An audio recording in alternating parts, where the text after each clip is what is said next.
Are we in the space of creating a whole generation of less skilled, more dumb people? ChatGPT is ever going to make anybody dumb. In the last 9 months, I have written 1.5 million lines of code. Most of it has been white coded or generated. I have been the most productive programmer in my life. I keep on hearing this number, 70% of jobs will go away. 100% of the jobs will go away in the next 10 years. This conversation felt different. It's rare to meet a 62-year-old founder who, after building a $5 billion company, wants to start all over again. Monish Darda, co-founder of Icertis, is now building his ninth venture, Humantronic. We spoke about AI's impact on jobs, factories without people, companies without CEOs, money losing its meaning, and humans living up to 120 years.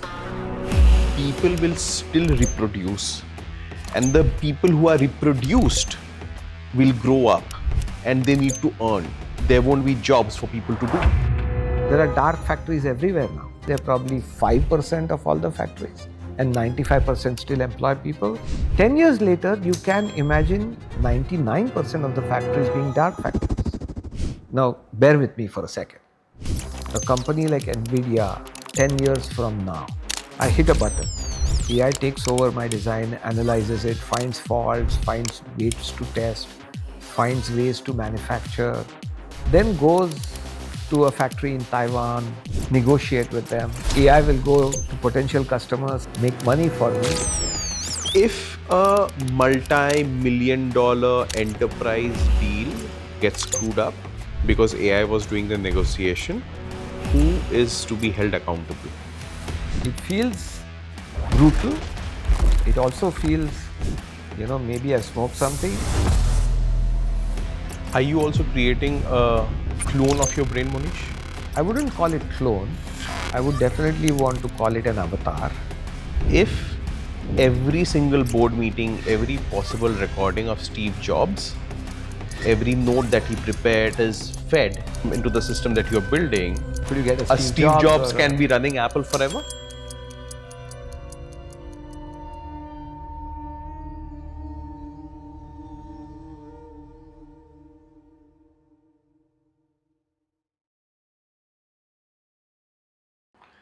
Aren't you too old to be a startup founder, considering that most of the startup founders are between 22 to 30 years of age? So it's interesting. Yes, I am too old. 62 this year? 60. I will be 62 next month. Right. Yeah, that truly That's always is. a blessing. Right. But it's interesting. I think, if as long as you're not mentally old, as long as you're thinking about new things, as long as you love building and creating, I think you can be a founder. Before we start, if I would request you to introduce yourself, uh, how would that be? That's a tough one. I don't even know fully myself what I am. You're still figuring out. I'm still figuring this out, and it's a great journey, by the way. But I think I can tell you what I love. Right? I love building things.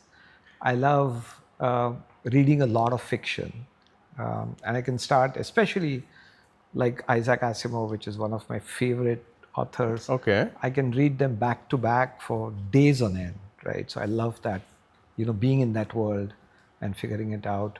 I love games like Call of Duty and Assassin's Creed and the Ghost of Tsushima.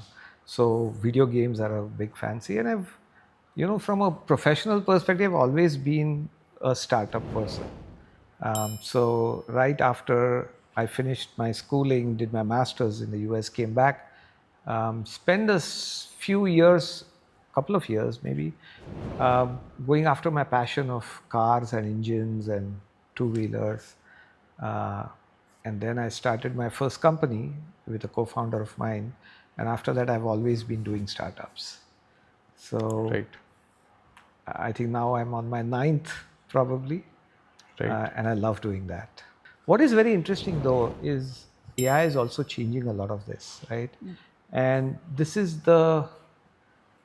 probably, I turned a milestone last week In the last 9 months, I have written 1.5 million lines of code or generated, right? I have been the most productive programmer in my life in the last 9 months.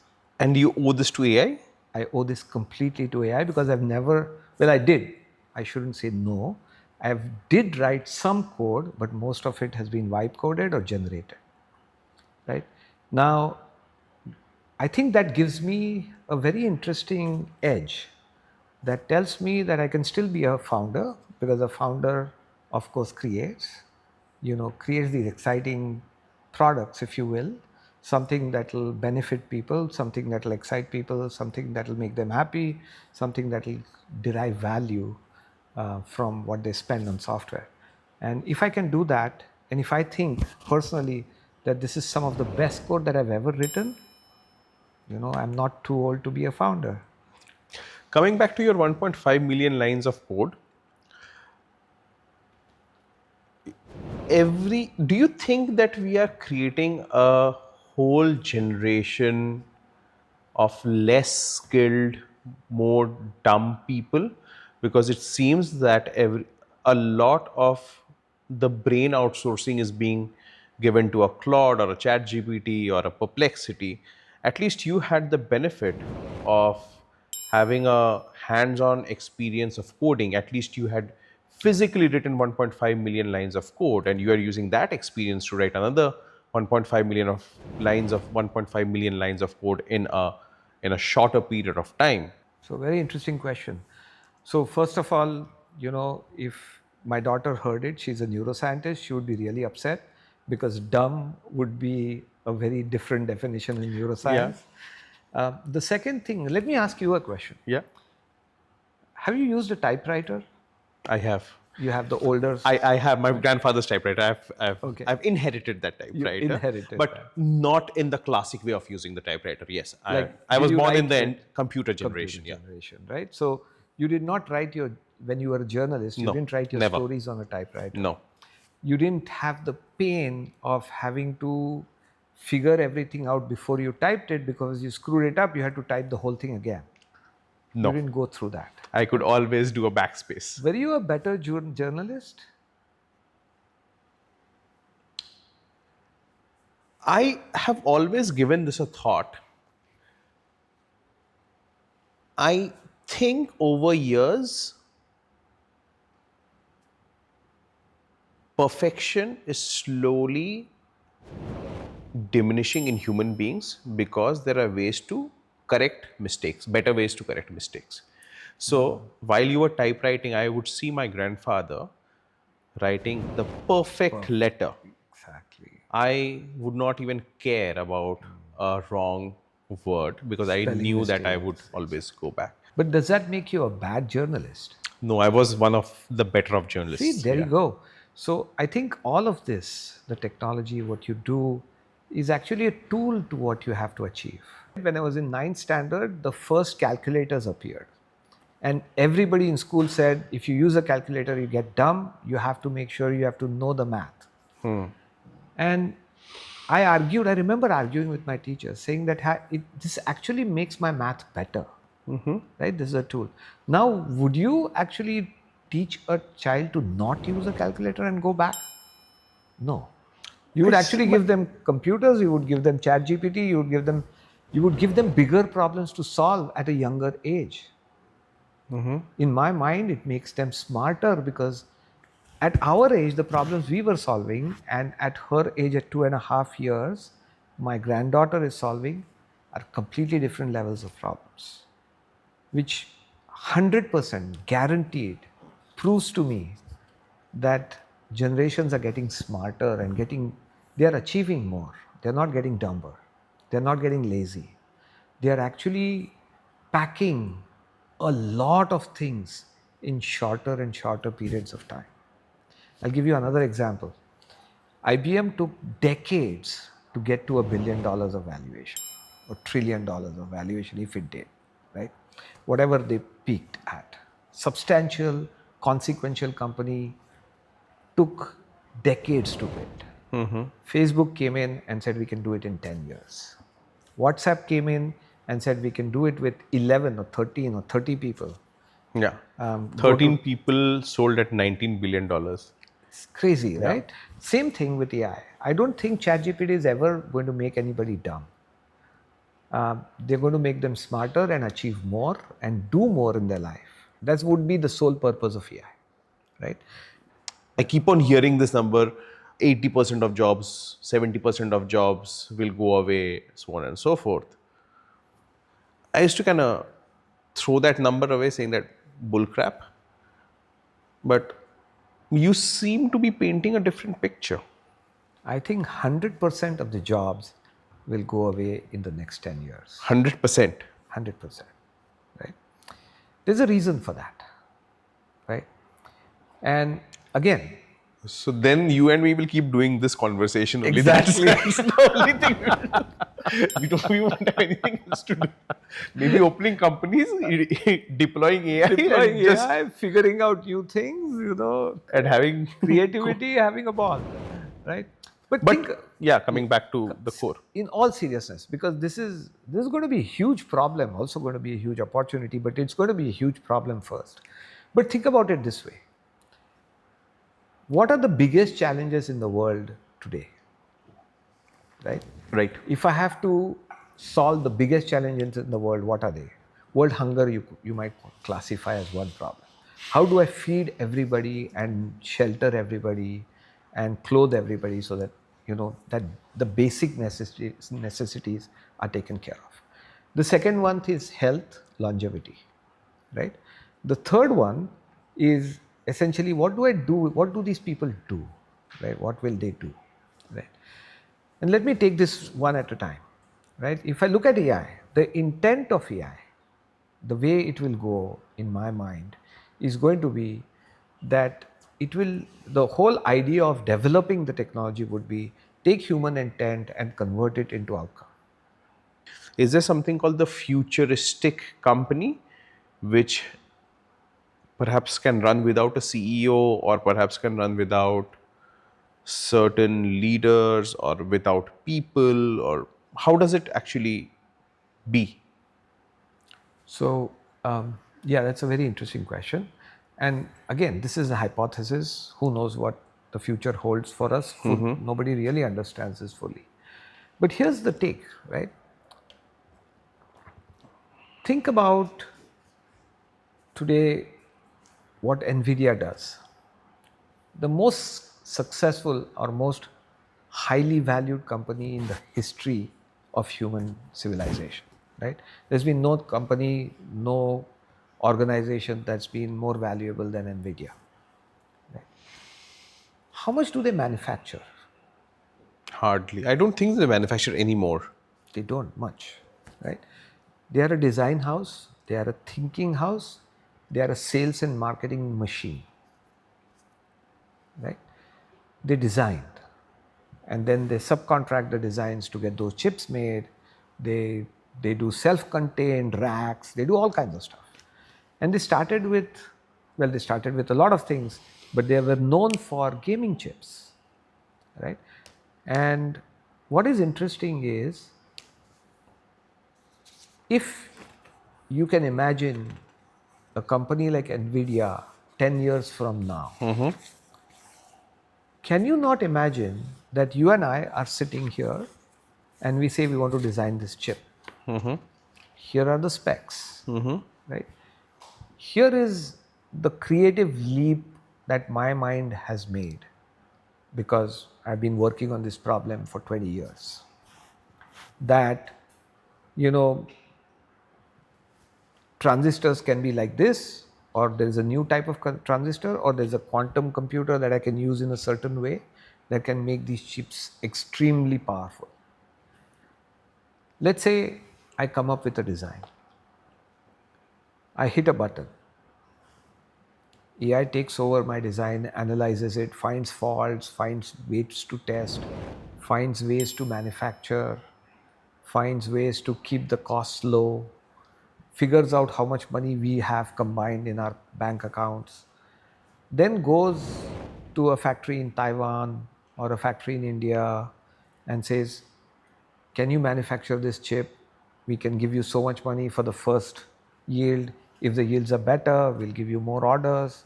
Negotiate with them. So you're saying enterprise negotiation also AI done? Create the chip, market the chip in parallel, go The talk to QA is also done by AI. everything. AI will go to potential customers, say, I have this new chip coming in. Are you interested? This is 30% better than what you're using today. I'll give you at a 10% discount. My first batch will be ready this year. Are you okay with that? Negotiate all my contracts, set up the supply chain from Taiwan and India and China and whoever, and actually deliver those chips in time. Make money for me, deposit that money in my account. Till then, both of us would have gone and formed another company. Is it completely bizarre to think that companies would work like that? I don't think so. Right? So, At least parts of this I can see that happening. 10 but years. 10 years is a long time. Right now, you're seeing parts of it happening already. if a multi-million dollar enterprise deal gets screwed up because AI was doing the negotiation, who is to be held accountable? So we're still figuring it out. I'll flip the question. If an autonomous car ends up killing a person on the road, who is responsible? It is that kind of a question. Yeah. Finally, there will always be humans who are in control. At some point, I also believe humans and AI become one, right? The Neuralink chip, again. The twain shall meet. Yeah, exactly. Literature.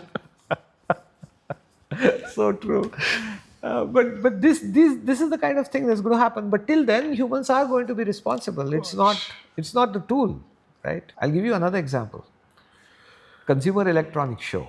I love watching that. I don't go there, but I love watching what happens. CES. Last year, CES. Last year, they had a laundry folding robot. Okay? It takes your shirt and it folds it. It used to take 3 minutes to fold a shirt. Now you would say, hey, it's a robot.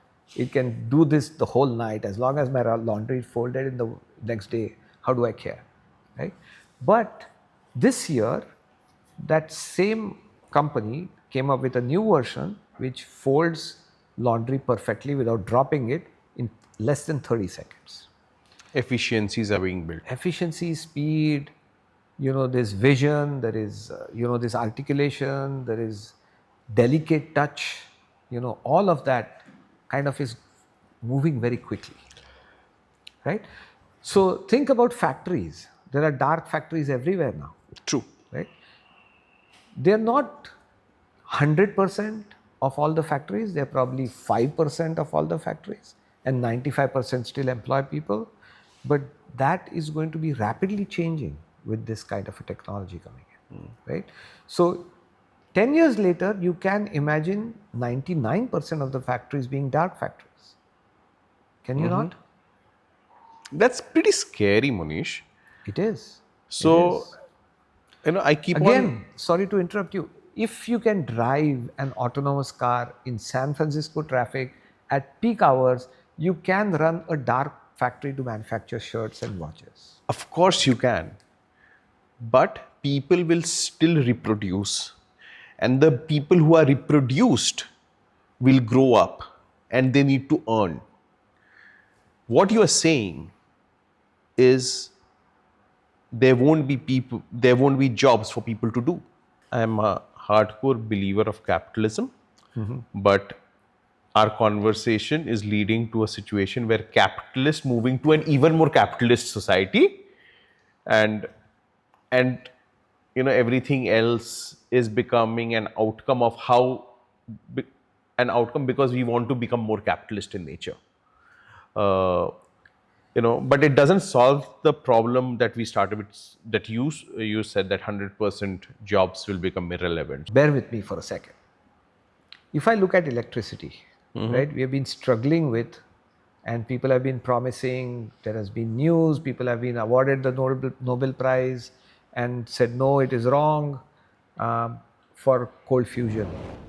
It hasn't got out of the lab. It's not even been completely successful in the lab yet at practical conditions. At near zero Kelvin, yes, but not in a practical way.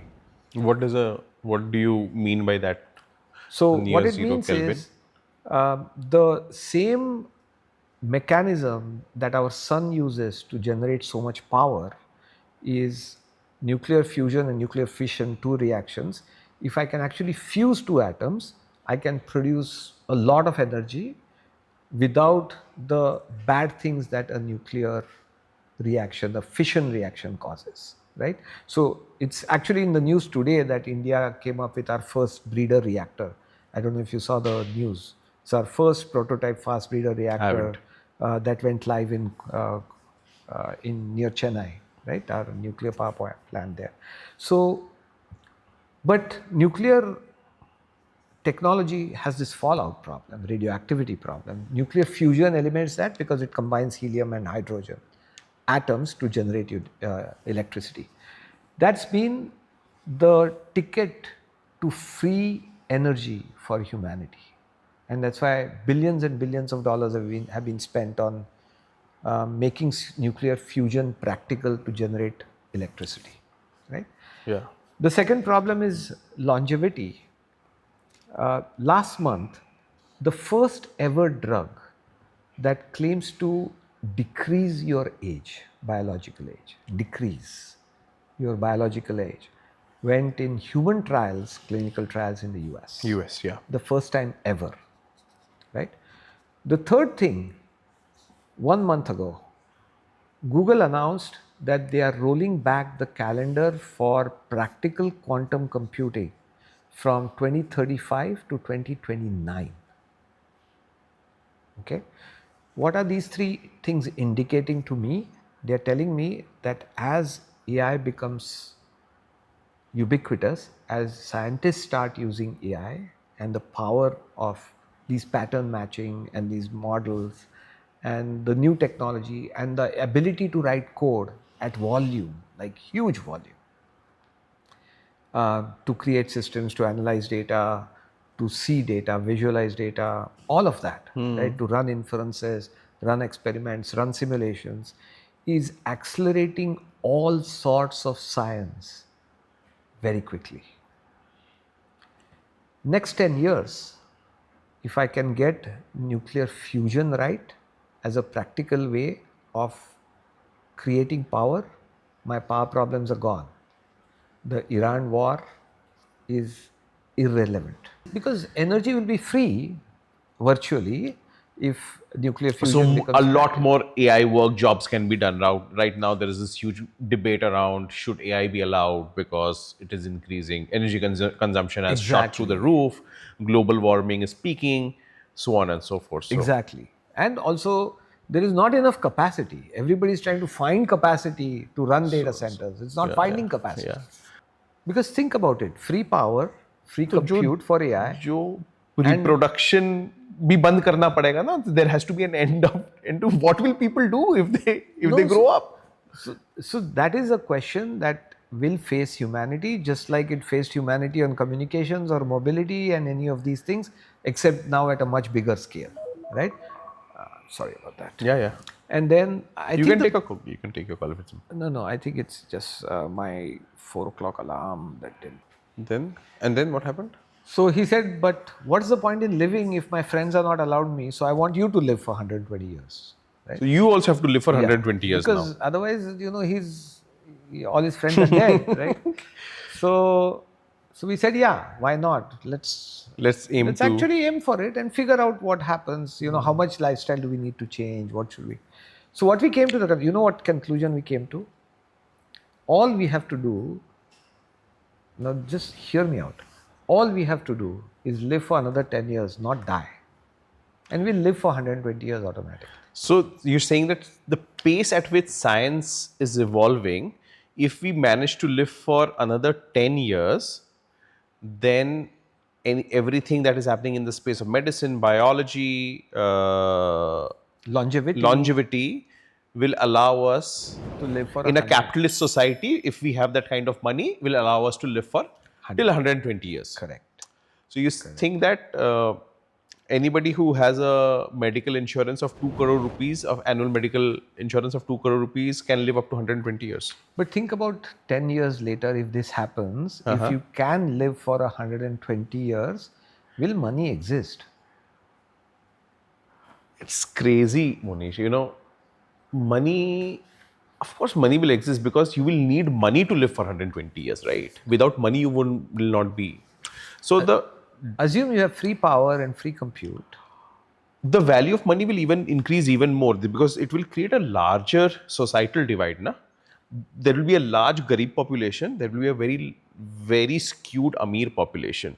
The middle class will become even more sandwiched because longevity cannot be given to everybody. That's the thing. That's the interesting question to answer, right? If this technology, so I'm writing a book which will be released by the end of May called the DeepSeek moment, right? So the theory when ChatGPT released was to train a Why the hell did I transformer. make this question and I don't know? It's a useless piece of paper, right? We can go on for hours. Yeah, here, yeah. Right. So it's very interesting. Think about if you want to train a foundation model, okay, you needed at least 300 million. You got the data, clean the data pipeline, then you needed all the compute, then you train the model, then you do post-training, then you do testing, then you do verification, ethical, and all of that, right? True. You needed 300 million. So everybody thought that these models will only come from companies like Microsoft, Google, OpenAI, Anthropic. People who have lots of money, right? Suddenly, out of nowhere, this company of like 5 people in somewhere in China, the hedge fund, not even a proper company, right, came up with the DeepSeek model. Correct. Right? They said we did these 3-4 things that changed the way you need compute, that changed the way you do inferencing, because inferencing was also very expensive. If you're running a 200 billion parameter model, inferencing can be really costly. What they said was, we do this mixture of experts. Depending on the query you ask, I will only go to that part of the model which can answer the query. Correct. Right? So Selective. the cost of inferencing just nosedived. Cost of training nosedived, right? And then they took the next bold step. They released this with open weights to the world. They said, look at our weights. Weights are the things that, these Closely guarded. closely guard, Yeah. because that's their IP. They said, here are our weights. You can use them, you can tweak them, you can change them, you can do whatever you want. So people will find a way. People come, and now this is at the level So of you're countries. saying that economies cannot close thinking that that's a way to gain prominence or And money. money. Correct? So now, if you have a country of 1.5 billion people, you cannot say, I will only make, 20% of the population live for 120 years if they give me so much money. You can't do that. It's the end of the country. It is giving me two business ideas. One is there will be two medicines, like a vaccine of not to reproduce and a vaccine or every year you take like a flu shot, you take a shot to live longer, Live right? longer. Because if you keep on reproducing, this world will be overpopulated and will burst out of our seams from a geographical standpoint. And if you do not die, you just kind of live, then you just live, right? That's right. That's right. But And that is having why, children should be taxed. yeah, but that is why Extremely. Mr. Musk is already planning to go to Mars. right? Mars. And moon settling seems to be on its way. I think at the end of the day, I'm a big optimist. It's not the world is going to end. We are going to find new things for sure, right?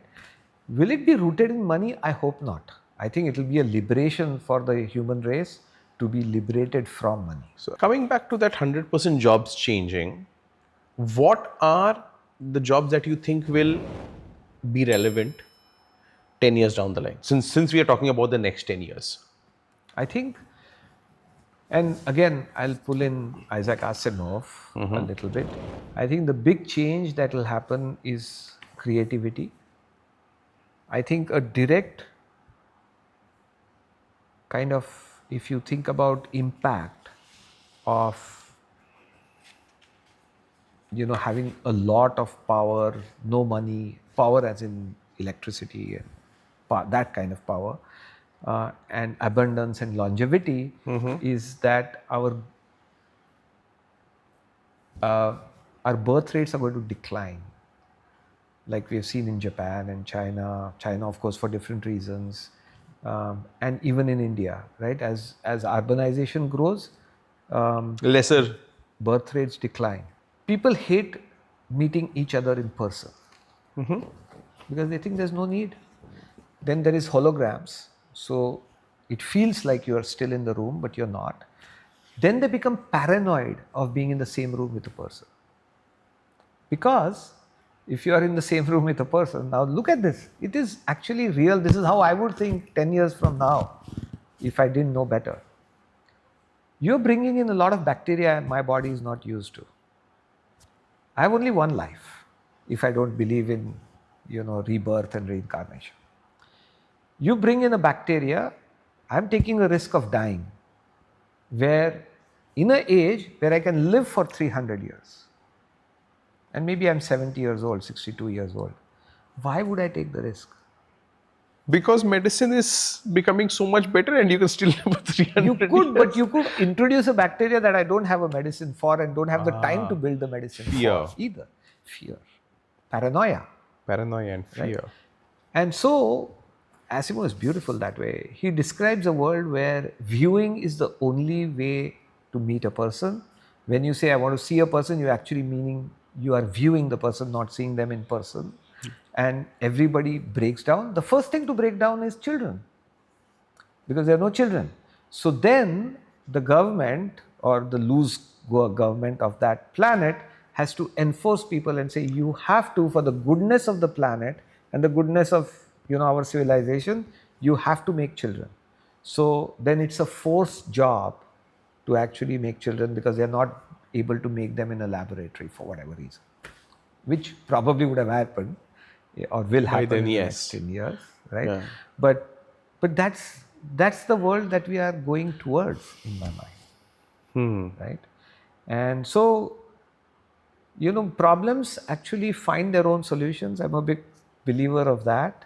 So when you have these problems, what do I do? No money, longevity, and all of this, no jobs. What do I do? I think the solutions will come by themselves, right? Monish, that same platform is available for everybody. Almost the same answers would come to everybody if I give a prompt. What differentiates in that case? That brings me to my new venture a little bit. Humantronic. Humantronik. But this question was not intentional. I know. But yeah. But I'm also good at kind of analyzing these patterns and making connections. So I'm going to make this connection, if you permit me. Yeah, of course. Right? So what is interesting is, if you and I go to ChatGPT to find out anything or do some research, right? Your prompt and my prompt are going to lead to different answers. Okay. Now, this is very important. I think the way you phrase the question, the way I phrase the question, I think because of our nature and nurture are going to be different. That phrasing is going to be different, which means the output is going to be different. And remember, with large language models, we are still at the tip of the iceberg. We have not seen the iceberg below the water. You can see all of this evolving so quickly. That tells you that this is not going to stop very quickly. This is just the start of that wave. And the next 5 or 6 years are going to be extremely different, very different than what we can imagine today. And these models are going to be even more powerful, right? But they are going to be influenced by the prompts that you give. They are going to be influenced by the nurture, by the knowledge that you have, that is locked in your brain, or locked in your email or locked in your documents, right? They are going to get better when they know you better. So now you think about that, you can actually infuse your way Character. of thinking, your character, your personality. You can hyper personalize the model. It's still not there yet. There's a lot of research to be done, but everything's going, towards that. And that means that the way you use that tool, that technology, is yours and yours alone. I don't get the same responses, I don't get the same results as you do unless I'm working on the same problem which has only one solution. If there's a problem that we are working on which is two different potential solutions, you're going to get two different answers. What problem is Humantronic solving? In one sentence, it can take intent and convert it into outcomes. So let me explain. Most of them are doing the same thing, no? So, no, Okay. because most of them today are assistants. Right. You can ask questions, it can tell you something, it can give you some gyan, it can give you some knowledge, it can give you some facts, Right. it can give you a point of view, it can do a plan for you. Very few actually take it to action, right? That's the agentic mode of it. That is the agentic mode, but agentic modes also are mostly used to actually convert to planning, not action, right? Actions are just starting, but then can you tie it to outcome, not just actions? So can you actually say, okay, you told me to do this, which is your intent. You went and broke it down, planned it. That's what agents are very good at. You executed it, you converted it to actions. Now, can you tie it back to outcome and say, hey, this is the outcome I got. This actually does not match with what the intent you told me to start with. Let me begin again till I get to my outcome. Okay. So this loop that does not exist in the enterprise today is what we want to build. Give me an example of how would it work in a. I know that's not out there yet, but if you'd have to take a hypothetical example, what would be the start point and what would be the end point? Take an example of a Microsoft today. Okay. Right. You know that Judson is now the commercial CEO. Satya has stepped back. Correct. Because Microsoft is under pressure from Google and Anthropic and OpenAI in terms of how the AI thing is moving, and Satya wants to focus on, hey, I want to make the product better, I want to make the Copilot better, I want to make sure Microsoft keeps that edge. If I look at Microsoft as a whole and say, hey, what are the big problems that Microsoft is facing? One of them is definitely data center capacity. Every infrastructure provider is running out of capacity. The second problem is, how do I keep that edge in AI, right? So that Microsoft continues to grow.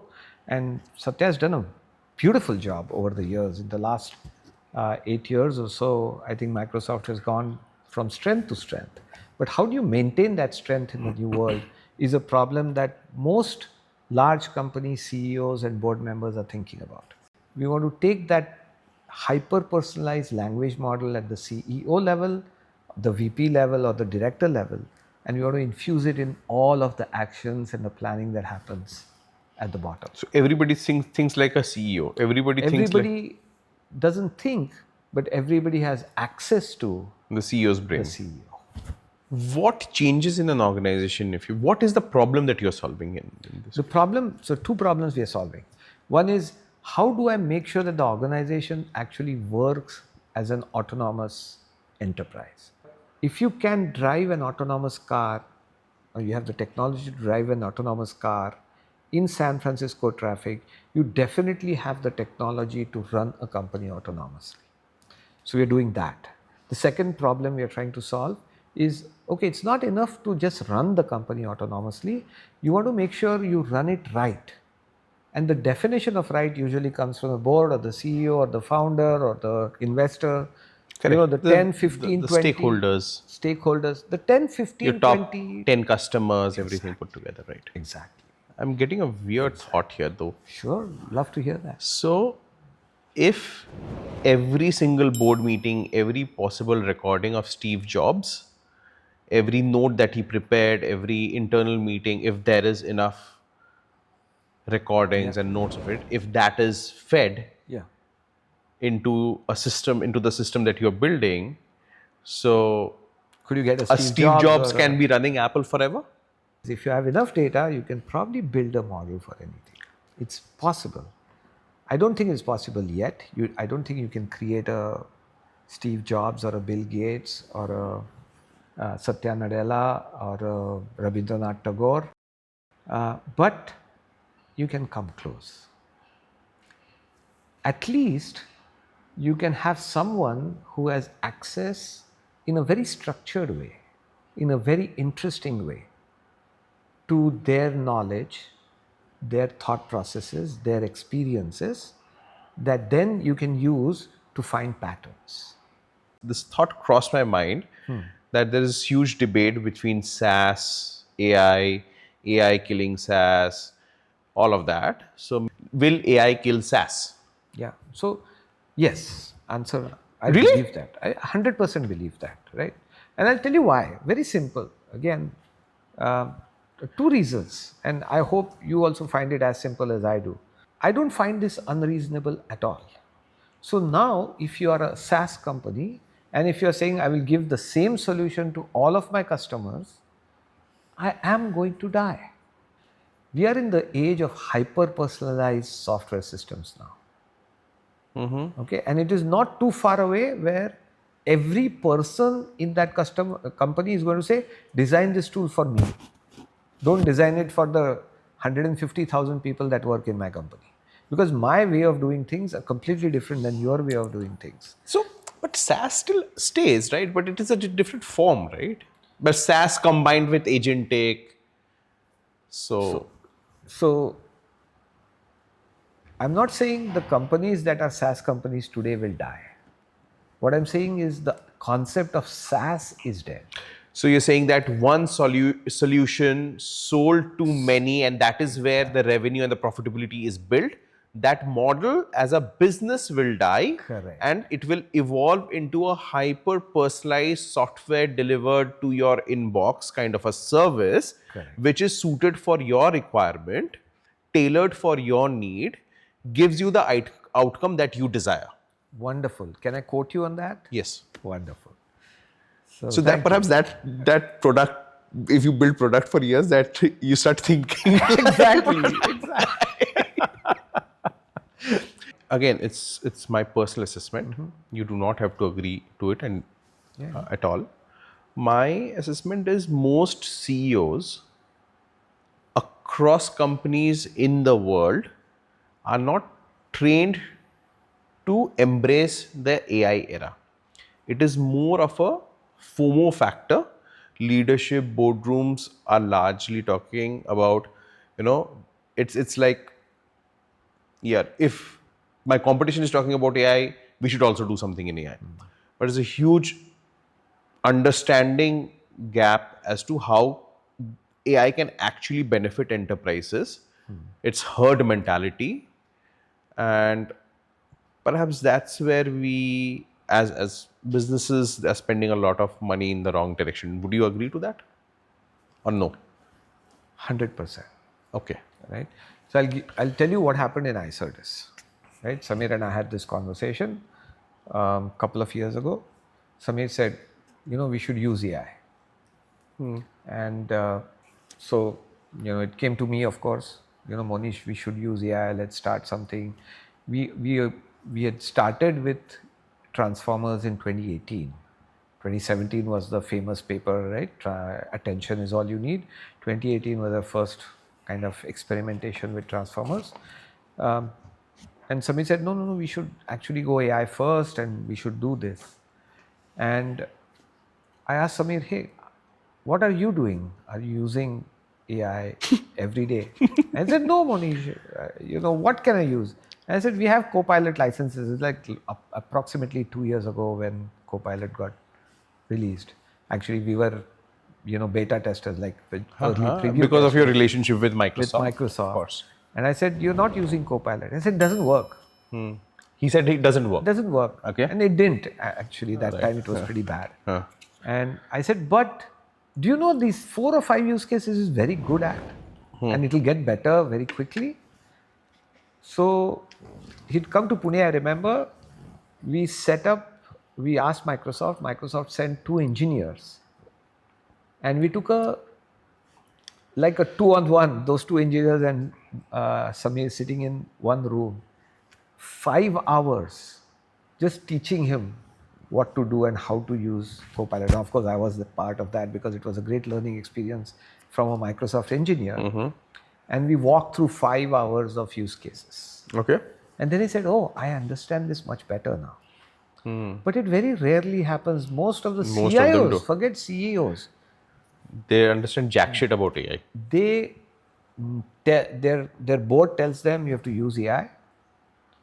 They go tell their VP, their VP goes to a director, the director goes to a poor, someone sitting in the company and says, please use AI.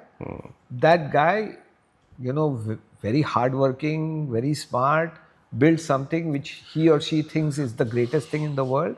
And then it bubbles up saying, oh, we are using AI. And that is probably the most important thing going forward, that you have to have leadership that is using this technology day in, day out. Have you come anything as close to this where it fundamentally changes the skeletal of an ecosystem or I've gone through that. I think the first thing at this scale, close to this scale, not even at this scale, but close to this scale I saw was when email first came. Same thing with mobile phones. So we've seen this. Same thing with TV and information, right? We used to wait for newspapers to get our news, right? Or we used to listen to Radio Ceylon. I think Radio Ceylon was the Binaka Geetmala kind of thing, which came every day at 9:30 p.m. Yeah. And so you had limited ways of entertainment, but you had to change when this came in. And now you have a problem of plenty. You have to filter and make sure that you don't watch, and that's not the only thing that you do in life, that you also do work, right? Because there's so much available. And then, if you talk to people now in Gen Z, people, they don't even watch TV. Yeah. So I think people adjust, the way people work adjusts, world changes. And this is a classic example, right? And AI is driving this not in only communication or in data or in images or in medicine, it's driving it everywhere.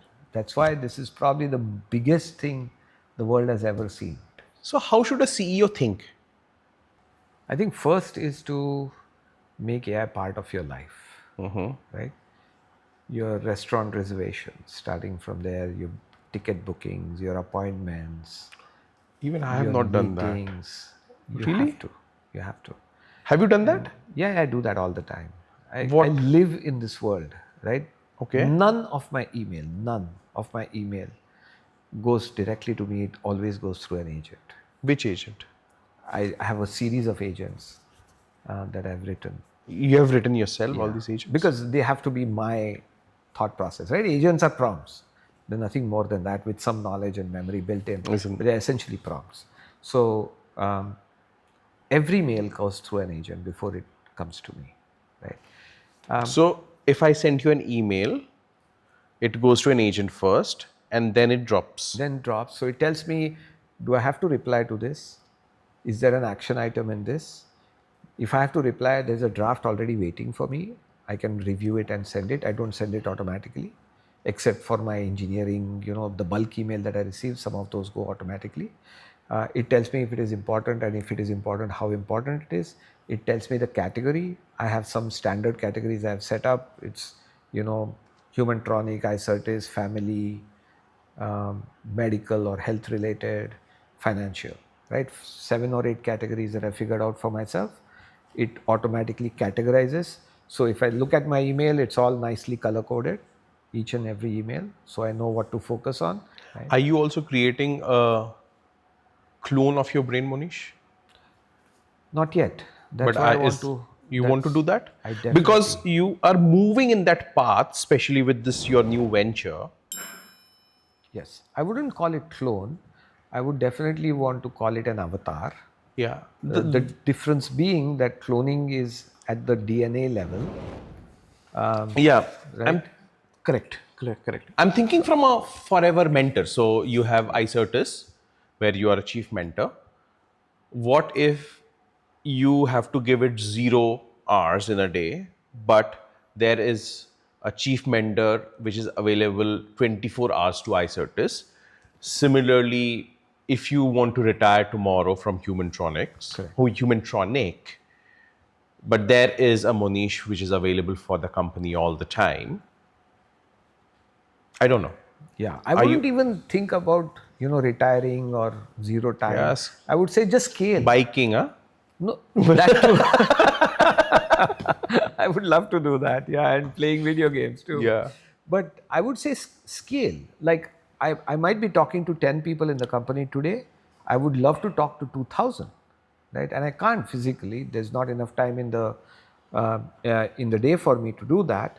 But if I can extend this to people who would like to talk to me, why not? Right? And so I think that also becomes a bit of the future, where you can scale yourself where you need to, where you can be in 1,000 places at once without really being in 1,000 places at once. And I think that is how companies will be run in the future. Right. Right. So, if you does that significantly change the selection of a future leader? As in, if tomorrow a board has to decide who the CEO will be,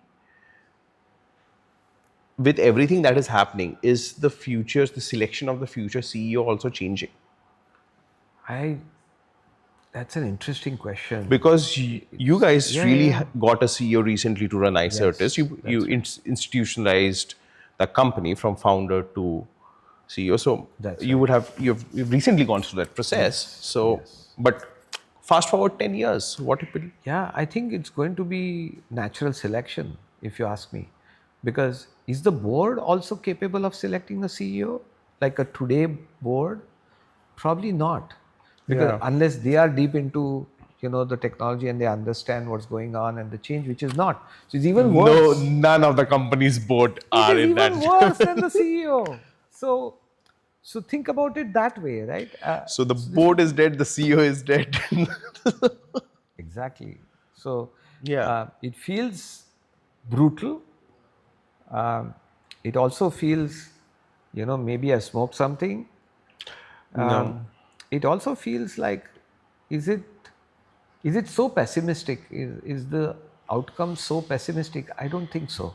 I think it will happen, but it's not a pessimistic outcome. I think people will realize this on their own as well, what they need, what their company needs, and how to kind of get to this next level and learn. Some people will learn. I hope I am going to learn at the age of 61 new things. I hope I will grow as a human. I hope I'll learn some new tricks that I've never learned in my life before, just because I never had to learn them, and now True. I have to. So what will be the job of the neuroscientists that you're hiring? What research will they do exactly? So one line of research we are looking at is, how do I take a language model and what kind of questions do I ask it?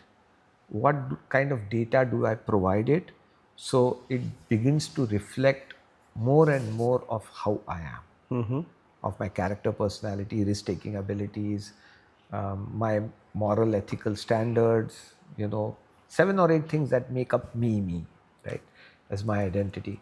And of course, my past knowledge, tribal knowledge, data, and so on. Can I can I can I sit down with myself for 4 hours, 10 hours, 40 hours, so that the tech the either the model or the neuroscientists come up with a questionnaire that I can answer, and then generate synthetic data as well based on that to train the model, or find any other techniques that can be possibly used to train that model so that it becomes more me. right? That's our first area of research. I think the second area of research is going to be how do I take real world problems, like for example, how do I build a data center?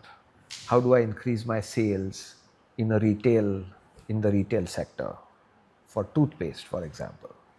How do I build a software company, or how do I build multi-tiered software, which is enterprise software, which is very reliable, right? Take any question, anything that you those big problems. Can I actually build models that are tuned for those, right? And I think the way the human brain works will be very interesting to see how do I undertake that understanding and apply it first to foundational models, but then also to other subsystems that we can create afresh. What is the devil in AI? So, what in AI should we be afraid of? There's a lot, just like nuclear energy, falls in the wrong hands, can destroy the world. What is happening with Iran and the US and the Europeans and Asians and everybody else, I think one wrong step and the world can go in a very different direction. So there's always this fear. There's always, with AI, you have two.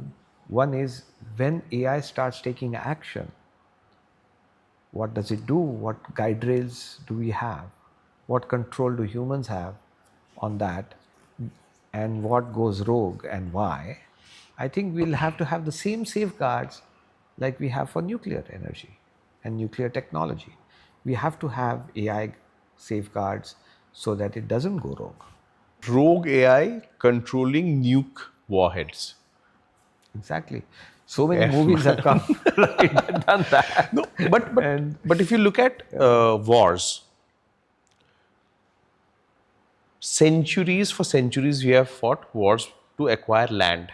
That's right. Then we fought wars to acquire resources. Resources. Right? Correct. The war to acquire resources is still Going on. continues. Exactly. Right? Yeah. Do you think AI can start a different kind of war? Even like what they're saying today is because of the use of drones, because of the use of autonomous soldiers or exoskeletons, the harm to human life is probably decreasing. If it had happened, this kind of war had happened with World War II, then A of lot more course, lives a would lot have more lost, lives yeah. would have been lost. And it would have escalated into a much bigger war. Into a much bigger war and so on. So I'm an optimist. I think it would be a different war that is fought. It could be fought with resources and say who has the most resources, which is what is happening. Do I have the most drones or do I have the most missiles to shoot down drones? That's what the war seems to be about, at least from outside. It could turn into a war like that, which is fought by proxy. And it could be a war which is fought because there's a major breakthrough that takes you so far ahead that other people, even though they have the chance to catch up, just because that is such a big jump, cannot catch up, and now the only way for them to survive is to go to war. The first huge news about cloning, human cloning, came in the 80s. Polly the sheep. Yes. If you remember. Yes. Yeah, it was from the UK. Yeah, UK scientists yeah. first cloned a sheep. And in 1980s, people said ban cloning, human cloning. Right? And it survived quite a bit. Who knows what happens behind doors in other countries and where there are not enough controls, etc. But by and large, looking back, we haven't seen too many human clones. Maybe there are, but I haven't seen my clone yet. So Yeah. it's something. We've come to a stage where we have controlled it quite well. In biology. Correct. I mean, this is weird technology if you think about it, right? If I can build 20 clones of Monish at $100 a pop, Yeah. I don't know if I would want to do that, but it's a good thing it's been controlled. Good business model though. But I mean, these things are so crazy True. that we have to evolve. We have to go through this, we have to figure this out. You have to say what is good for the country, what is good for the world, what is good for the individual. True. What about human rights? What about ethics? And obviously, what about philosophy? Right? How do we think about humanity Humanity at at the large. end? Right. So yeah, there's a lot of problems to solve, but I'm an optimist. I think we've always figured out we've been on the brink of disaster as a race, and we have pulled back from it. Yeah. I'm sure we'll do well in the future. I'm sure we will. Thank you so much, Monish. This was really wonderful. Thank you so much. I prepared a different kind of conversation. We ended up having a very different kind of conversation, but this is so much better. No, I enjoyed it too.